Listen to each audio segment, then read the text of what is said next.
Hi, I'm Bonnie Barker, and I just wanted to demonstrate to you today the woven stitch. I'm going to be starting with a base of about 14 stitches, just using single crochet base to start from.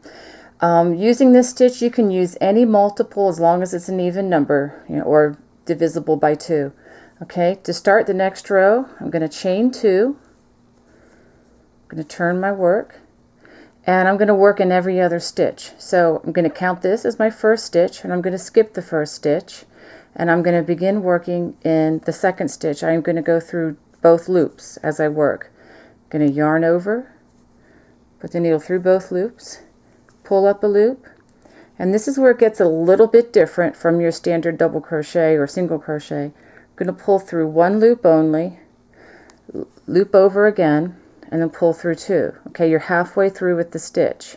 Then we're going to yarn over, insert hook in the same stitch, bring the yarn up, and we're not going to loop over again with our yarn. We're going to just pull it through 2. Okay, so now we have one stitch, and as you notice, they're going to have two, what looks like 2 stitches, but it's really 1. Okay, let's do that again. Yarn over, we're going to skip the next stitch, and go into the next stitch, pull it through 1 loop, yarn over, pull it through 2, yarn over again, insert in the same stitch, and then pull it up.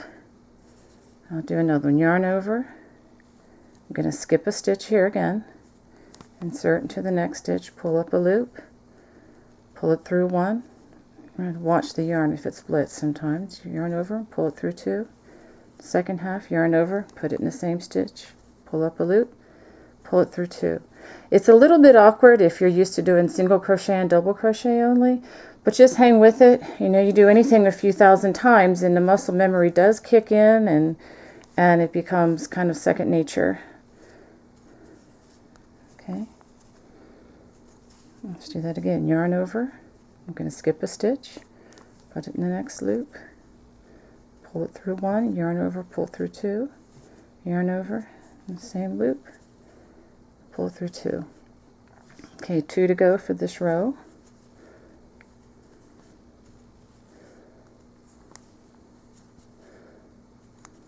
You have to watch the yarn, make sure you get it through all the fibers. Okay, yarn over for the last one. We're going to just work the last stitch of the row in the last single crochet. We're not going to work in the turning chain just yet. We'll do that the next row. Pull up a loop, yarn over, pull it through 2, yarn over, pull up a loop, and pull it through all 2. Okay, now we're going to chain 2. We will work in the chain 2s of this stitch. We're going to turn our work. Now, we're going to work not in the top loop so much, but we're going to work in the space in between the woven stitches, like here and here. I'll point it out with my hook. That's easier to see, here and here and here. And this will kind of give it a little more of an airy feel. Yarn over, pull up a loop. Okay, just like we've been doing. I'll slow down on the next one. Yarn over, pull up a loop, pull it through. Whoops, good. Let's try that again. Get all the fibers. Yarn over, pull it through 2, yarn over, pull up a loop, and then pull it through 2. Okay. I'm going to go to the end of my row, and then I'll come back to you in just a second. Now we've come to the end of the row, and we have one more stitch to do, and this will be in the chain 2, the turning chain. Yarn over, insert it into the entire loop of the turning chain, not an individual chain. Yarn through 1, yarn over, pull it through 2. Let's finish this out. Okay.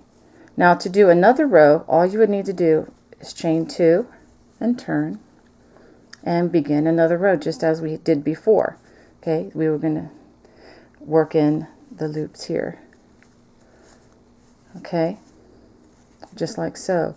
Now let's suppose that you don't want to do that. I'm going to pull this out again and go back to where we were. And let's say that you want to end the woven stitch. Okay, let me show you how to do this. We're going to chain 1 only on this row, and we are going to simply work 2 single crochets into each woven stitch space. 1, oops, helps to keep the yarn on the hook. 2, 1, 2, and I'll slow down here just a little bit. I am just doing a single crochet, which is you put the hook in, pull up a loop, yarn over, pull it through 2. Okay, just 2 single crochets in each space. And this will bring you back to your original stitch count, so you don't have to worry about adding or subtracting stitches. Just follow the directions and your stitch count should remain constant. Before I do this, we get to the end of the row here. There's the turning chain. Simply treat that as the space between the stitches and put 2 stitches there. And we're back to 14 stitches again. So our stitch count hasn't changed. We've gone from single crochet to woven stitch, back to single crochet, and you're free to, embellish, do whatever you'd like to do on top of that. I hope you enjoy this stitch. Bye-bye.